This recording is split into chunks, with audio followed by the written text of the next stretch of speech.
성도 여러분 안녕하십니까? 2022년 9월 13일 화요 새벽 말씀 함께 나누겠습니다. 함께 나누실 하나님 말씀은 창세기 23장 1절에서 20절까지입니다. 본문에서는 사라의 죽음과 장래에 대한 말씀 기록되고 있습니다.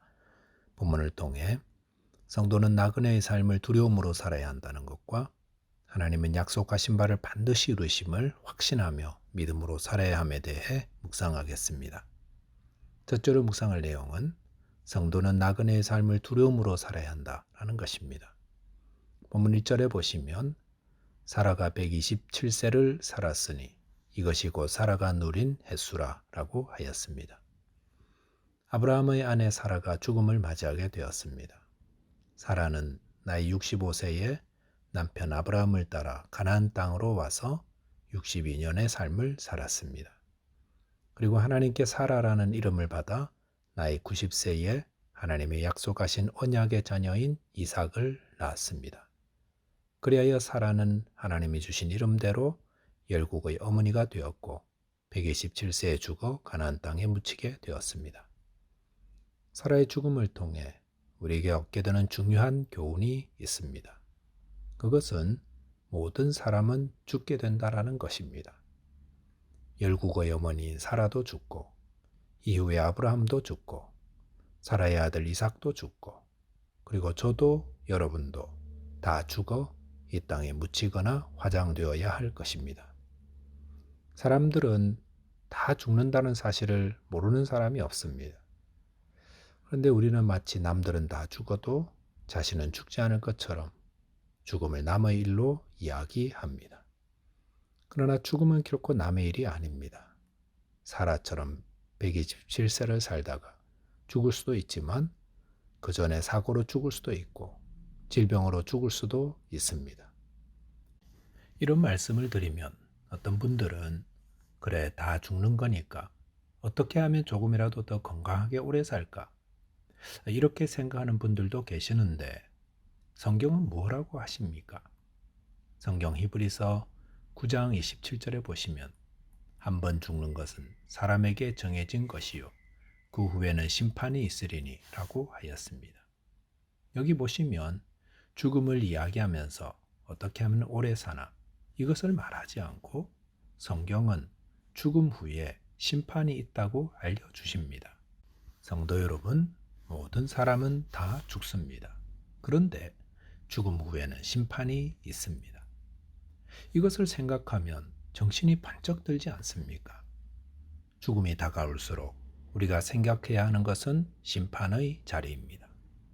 베드로전서 3장 17절에 보시면 외모로 보시지 않고 각 사람의 행위로 심판하시는 이를 너희가 아버지라 부른즉 너희가 나그네로 있을 때를 두려움으로 지내라 라고 하였습니다.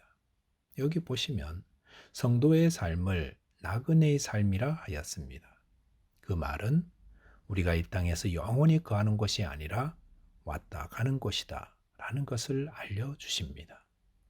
우리는 언젠가 죽어서 이 땅을 떠나야 할 나그네 인생입니다.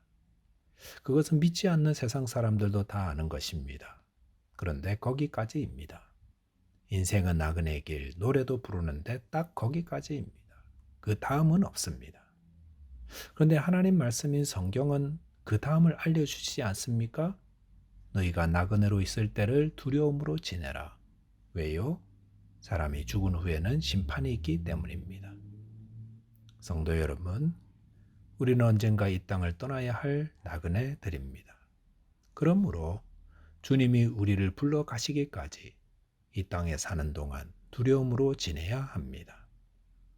오늘 내 행동과 삶이 나중에 심판대 앞에 올려질 것을 알고 경거망동하게 지내지 말고 내 삶을 주님 기뻐하는 삶 되도록 살라는 것입니다. 사라가 자신에게 주신 열국의 어미의 역할을 잘하고 죽은 것처럼 또 예수 그리스도께서 자신의 십자가에 죽이심으로 우리 모든 죄인을 구원할 사명을 잘 감당하신 것처럼 나도 내게 주신 사명을 충성하며 잘 감당해야 한다는 것입니다.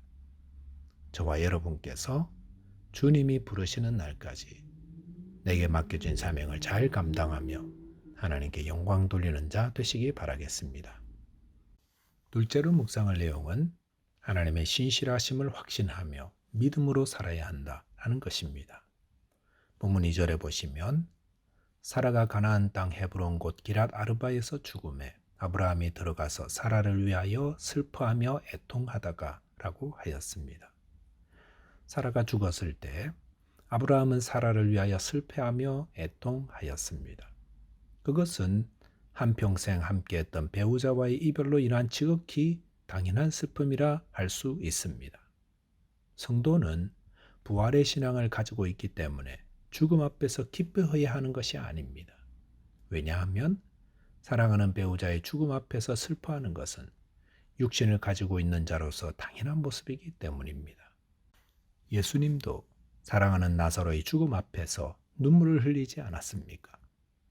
본문 3절 4절에 보시면 그 시신 앞에서 일어나 나가서 헷 족속에게 말하여 이르되 나는 당신들 중에서 나그네요 거류하는 자이니 당신들 중에서 내게 매장할 소유주를 주어 내가 나의 죽은 자를 내 앞에서 내어다가 장사하게 하시오 라고 하였습니다. 사라의 죽음 앞에서 슬퍼하던 아브라함은 장례 도중에 헷 족속 사람들을 만났습니다. 그것은 장례를 위해 매장할 땅을 구입하기 위함이었습니다. 그리고 그 땅을 구입하기 위한 대화와 협상이 창세기 13장 18절까지 지속되고 있습니다. 그러고 보면 창세기 23장은 1절과 2절에서 사라의 죽음을 알리고 또 19절과 20절에서 사라의 장례를 치루었다는 내용을 빼고 나면 그 안의 내용들 대부분이 모두 장제를 구입하기 위한 대화와 절차의 내용들입니다. 왜 이렇게 매장할 장지 구입에 많은 부분을 할애하고 있는 것입니까? 도대체 매장할 딸 구입하는 게 어떤 의미가 있는 겁니까? 본문 6절에 보시면 내 주여 들으소서 당신은 우리 가운데 있는 하나님이 세우신 지도자이시니 우리 묘실 중에서 좋은 것을 택하여 당신의 죽은 자를 장사하소서. 우리 중에서 자기 묘실에 당신의 죽은 자 장사함을 금할 자가 없으리이다 라고 하였습니다. 여기 보시면 헷 사람들은 아브라함이 아무 묘실이나 마음에 드는 묘실이 있으면 그것을 택해서 장례를 치루어도 괜찮다라고 하였습니다. 그 말은 굳이 아브라함이 땅을 구입하지 않아도 사라를 매장할 수 있었다는 것입니다. 그런데도 9절에 보시면 아브라함은 굳이 대가를 지불하고 땅을 구입하려 하였습니다. 그 이유가 무엇이겠습니까? 그것은 아브라함이 하나님께 받은 약속 때문이라 할 수 있습니다. 아브라함은 하나님이 그와 그의 후손들에게 이 가나안 땅을 기업으로 주실 것을 믿음으로 바라보고 있었다는 겁니다. 그렇기 때문에 매장지가 필요하자 그것을 돈으로 주고 정식으로 매매하여 그와 그의 후손들이 얻을 땅의 1호로 삼았던 것입니다. 물론 그 땅의 크기는 전체 가나안 땅에 비하면 매우 작았겠지만 아브라함은 하나님께서 그와 그의 후손들에게 약속하신 것을 주신다는 분명한 믿음을 가지고 있었습니다.